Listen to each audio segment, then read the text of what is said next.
So thank you very much for having me today. Good morning and good day, everyone. I'm Dr. André Heikius. A few words. I have a lot of familiar faces here, but a few words about me so you can get some background of why I'm here and what I'm doing. I'm a medical doctor. I run I was looking, we have for 5 years, we had a weight loss clinic, which is now in Mehiläinen Neo in Turku. I am the founder and medical director of Edevent, which is a obesity expert and lifestyle medicine expert company. We're developing interventional concepts, and we are now moving towards the digital part. So I'm a clinician. I'm not tech savvy, and that's why I want to bring also some of the sort of clinical understanding in today's topic. Thirdly, I'm also the executive manager of Finnish Association of Obesity Medicine, which maybe reflects that lifestyle disease, obesity as a part of that is really also gaining more, let's say, understanding in the healthcare spectrum. So today's topic, 5 clinical lessons for digital self-care pathways in lifestyle disease. I want to start with thinking a little bit about what's been happening. I mean, it's a really fast development in the digital field, and we're all really excited about that, right? We need scalable tools. We need good tools that our patients and customer can interact with. At the same time, I'd like to be sort of, I mean, we love measuring and engineering and this part. But at the same time, we should be also thinking that are these different functionalities, applications, DTX, digital therapeutics, are they really helping with the sustainable change, for instance, in the lifestyle disease or obesity, overweight panorama? And that's one of the things that I want to bring to you today. Whether you're a healthcare provider, a doctor, or you're on the other part developing these sort of tools, I hope to have some ideas for you for a better development. Let me start with my first lesson, sort of remind or come with some of the points concerning sort of utilizing or using or understanding the panorama of the comorbidities. So let me take obesity and overweight as an example. So briefly, if we look at the situation today, in a few years, obesity has gained a lot more understanding in the healthcare system that it's a disease, it's a chronic disease by its own. It can be treated, should be treated. One of the reasons of that is that we're starting to understand why and how obesity interacts with different comorbidities. So one of the rules that I use myself to understand this is the 3M rule. The 3 M's for the different comorbidities of obesity. The first one being the metabolic, right? And there you see a number of important and big diseases already. You have the cardiovascular spectrum, the type 2 diabetes, right? The type 2 diabetes is really interesting. Sometimes in the discussion in the healthcare, I try to take out the discussion about how to put much more money and support into type 2 diabetes, and I change it for obesity. And it makes a lot of sense because then we would be treating on time, like the other beautiful presentations today was also about. So it's a good reminder that we have a lot of sort of comorbidities coming from the metabolic. That's the first M. The second is the mechanical, right? Obviously. You have arthrosis, you have the knees and stuff. So the second M for mechanic really reminds us that there are a huge number of this part that really where the obesity is the driver. And this is something that the self-care digital pathway developers also can have in mind. And the third one is the mental. We know that obesity and overweight, they are interrelated with a lot of mental conditions. Depressions are getting worse by overweight and so on and so on. And you can put actually 4 if you like. The fourth M would be the malign part. We know the cancers are related. Some of the cancers are strongly related to the overweight, right? So you have 3 or 4 M's. And the point with this is that also from the other side, when you're developing things or you're choosing digital tools for your services and your healthcare providership, I think you should also think that, okay, what does this self-care pathway, can it help with the comorbidities also? And so on. So I think this is an understanding. And this has been the background actually for our understanding nowadays of overweight and these sort of diseases. We all know that nutrition, right? Nutrition is an important part of health. No doubt about that. In different age groups, whether that be old people, geriatric services, or middle-aged fighting obesity, or so on. So there's a lot about discussion, and there's a lot of diets. There goes a lot of business in this, right? So you have these. I mean, you name it. We have Mediterranean diets, right? There's great studies of these benefits. You have DASH diet for the hypertonia part. You have Weight Watchers actually changing their name to WW, taking out the dieting part. You have a lot of different diets, right? And also, the chase for the best diet is always there. What is the best diet? And ladies and gentlemen, I can today tell you which of these are the best diet for weight loss. For instance, which is the best diet for weight loss? Is it one of these?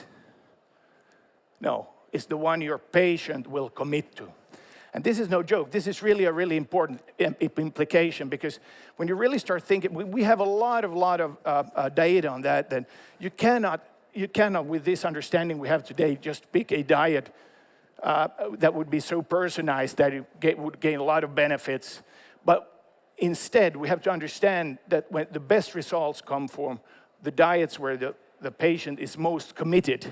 And this implicates that we must understand what's committing the patient, and not only focus too much on the different dieting parts or methodologies or even macronutrient necessarily.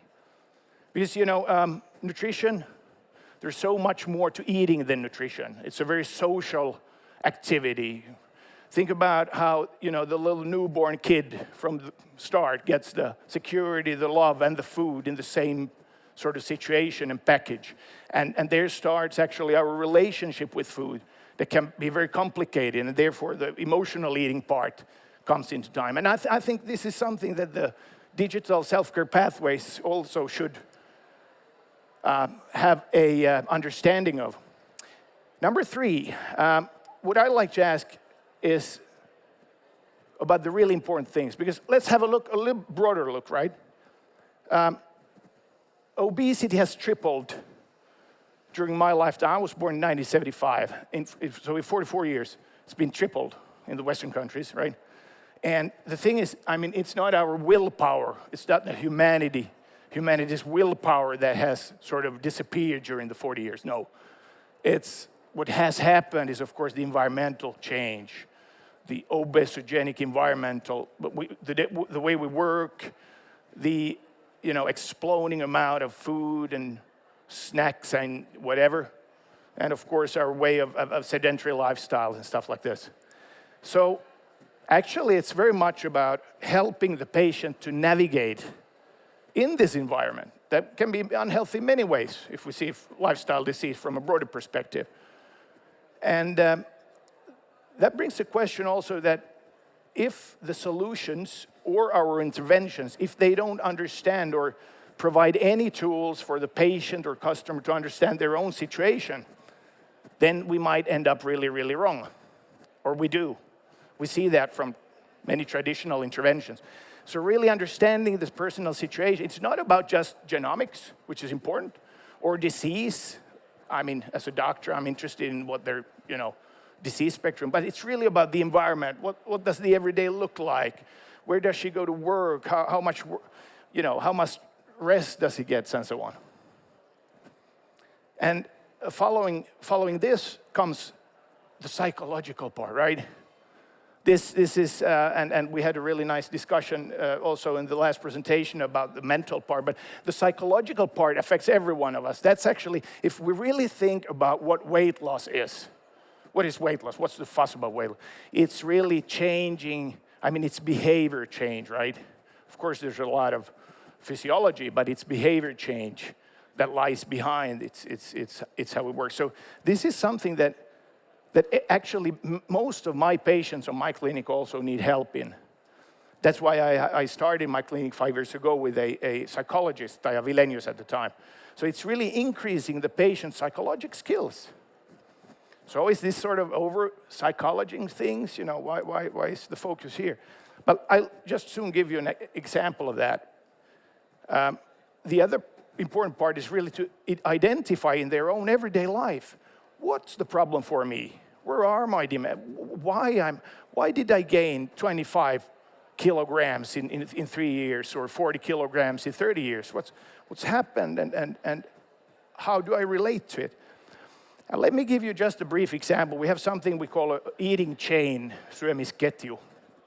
The eating chain can look like this, that we identify that a middle-aged woman with obesity, we go through that. She works really hard. A lot of people work really hard and give their energy to everybody else.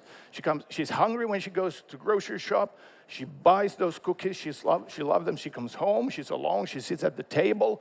She goes to TV. She opens the cookies. She starts eating one. She's feeling alone. She eats all of them. She feels really bad.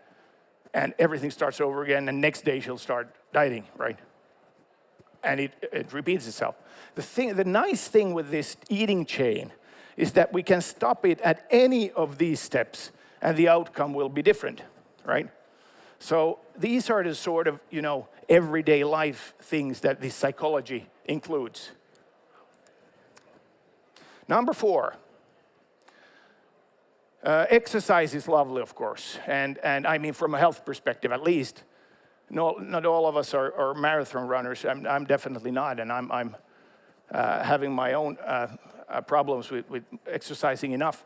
But I mean, it's undoubtedly, exercise is really, really good. You have the cardiovascular system. It actually helps with the meal rhythm. That's the main point for actually moving more when trying to lose weight. But I would still say, when really we want to help our patients, when we want to sort of design interventional system or digital pathways, I would still prefer sort of bringing the joy of the not sedentary lifestyle, the joy of moving at least something. Then I would prefer that over the ultimate efficiency, at least for the big groups, right? The big groups with lifestyle disease. Of course, these are individual matters, and some of us just, they love triathlon and they change their life and they want to measure everything, these engineering type of guys, you know them. They're lovely, they have nice wearables and stuff. And absolutely, that's their way and we should support it. But for the big part of the population, it's not about that. It's really about how can I, what can I do? And then I would suggest we go with the joy. That we sort of program and develop and help and support with the joy aspect first over efficiency. And sometimes I have patients coming and say, okay, so Dr. André, now I wanted to enroll in your 1-year-long behavioral change program here at Meilän now, and I'm starting this, and I know I should start exercising, so please tell me which sport activity burns the most calories, and I'll start that. And depending on the person and depending on background, sometimes I say, I know which one does, but I won't tell you. I won't tell you. We don't go that way. You've done that, you've tried that. You've done your New Year's resolutions and that, you've tried that. No, now we do it differently. And this is just a brief way of explaining it, sort of where you get the joy part instead of just counting calories, right? It's one of the parts where calorie counting in and out doesn't really make sense alone, of course. And I know there must be physiologists here that absolutely love measuring. Of course, we need to do that and understand, and of course, we need to direct our patients. But let's still prefer the joy for the patient than the absolute efficiency of doing things. My 5th and last lesson for today is on, actually, it's a little bit broader than this line, but let's start with this. It's understanding the link between this digital therapeutic setting that we're all trying, that we want, or we're providing, or which way, and, for instance, pharmacotherapy. Let me give you a brief example. It was 2 days ago, the day before yesterday, I was just browsing a Facebook group from the Finnish medical doctors. It's a closed group. There's thousands of doctors. And there was a discussion, there was some general practitioner opening, oh, this obesity spectrum, it's so difficult. What shall we do? How shall we do it? And a couple of colleagues were writing, wow, what if there would be a pill that would reduce hunger? That would make it right. And I can tell you, ladies and gentlemen, these pills exist. We have this medication. We've been using it. We were using these medications in Europe at the moment. Let me just briefly walk you through, because this is one of the game changers actually in obesity treatments. And actually, I think it's something that if I, in our own, in Edevent and for instance, HealthFox development of these tools, we're definitely looking into this also. So let me show you how it works. We're in the brain again, right? This is not a magic pill that, does help us burn calories only by some strange mechanism, but it's really in the brain. So we have 3 labeled drugs in Finland and 1 off-label drug, which is the most efficient at the moment. So they work quite similarly. Through the POMC neuron system, they reduce hunger. And why is hunger? Why is that?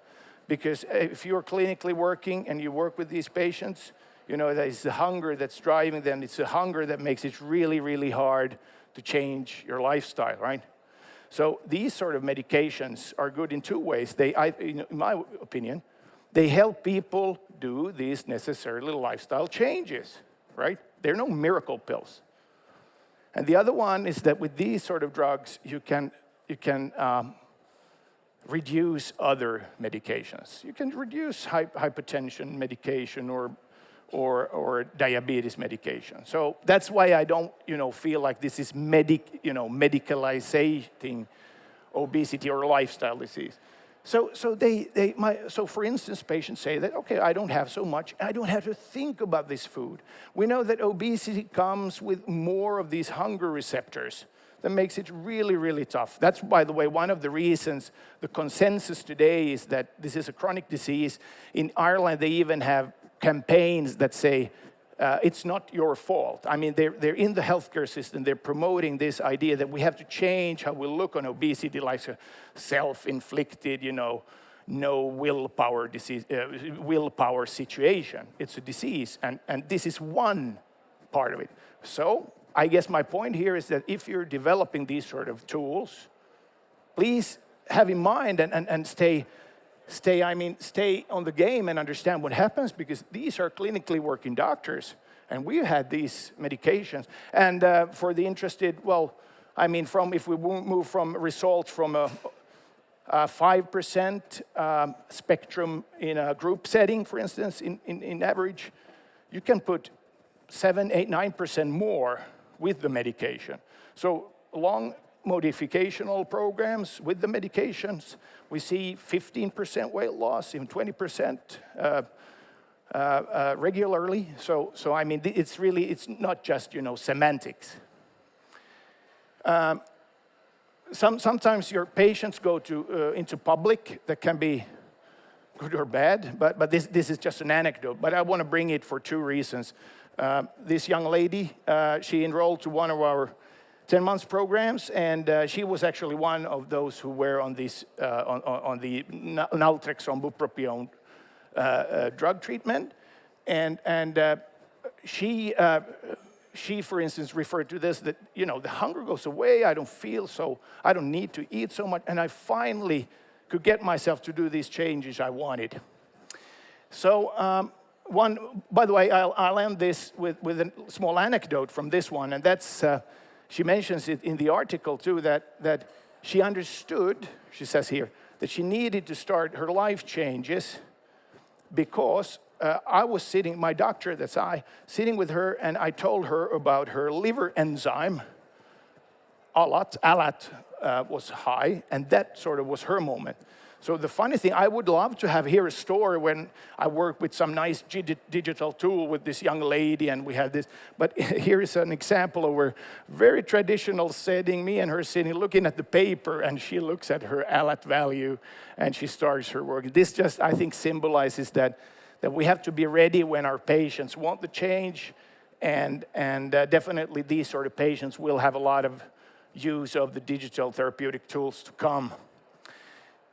So very briefly, obesity interventions made accessible. That's what we do with Edevent. If you're interested in continuing discussions, I'm happy to do that. We're at the HealthFox stand. We're with the great HealthFox team over there, and we're looking for collaboration and different sorts. So I'm happy to continue discussing with you, and I'd like to thank you. This is how it looked like in Turku when I drove this morning here to Helsinki. I'll soon go back there, so thank you very much.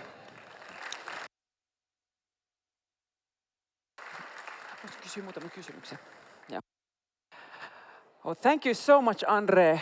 Thanks. So, you are specialized in weight management and helping Yeah, we have to be very clear. There's not a medical specialty area as obese, not yet. International moves towards that are, but yes, I'm sort of, yes. Perehtynyt painonhallintaan is the Finnish terms I tell newspapers so they understand that it's not a medical specialty. And you've also authored a book around this topic. Yes. So during your career, what has been most surprising for you? What you've learned from your that's a very good work? one. One of those actually is that sort of these patients are really being, and I think the overweight obese patient that certainly might be the more lifestyle patients also, but these especially, they're neglected very much in the healthcare. Not all, I know I have wonderful colleagues, both from nurses to occupational healthcare to doctors who really work hard, and we have really nice research in Finland, and we have nice clinicians. But overall, there's so much, it's so different. You can end up with a nice therapist or doctor or you can end up getting nothing in Finland on your obesity and overweight. So that's still surprising. And if you had a magic wand, and you could change one thing to help people, be in, better, healthier weights, what would you do? What would be the one thing? Oh, that was a fast one. I think I would go back to the basics. I would like the people to start change how they talk about obesity, maybe. And I mean, there's a lot of guilt and blame on this person, and that's one part of the complexity and the problems. So if I would have a magic wand, it would be like, I would ask that nobody says to their loved ones or their kids that they're big or fat or something like that, or to themselves.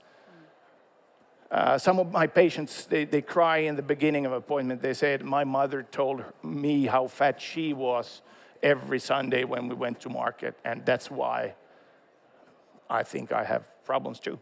So maybe we start talking differently. Yeah, some kindness, yes. Self-kindness, some kindness to others. Yeah, understanding that it's a multiplex syndrome, and it doesn't just come from lacked willpower. It does not.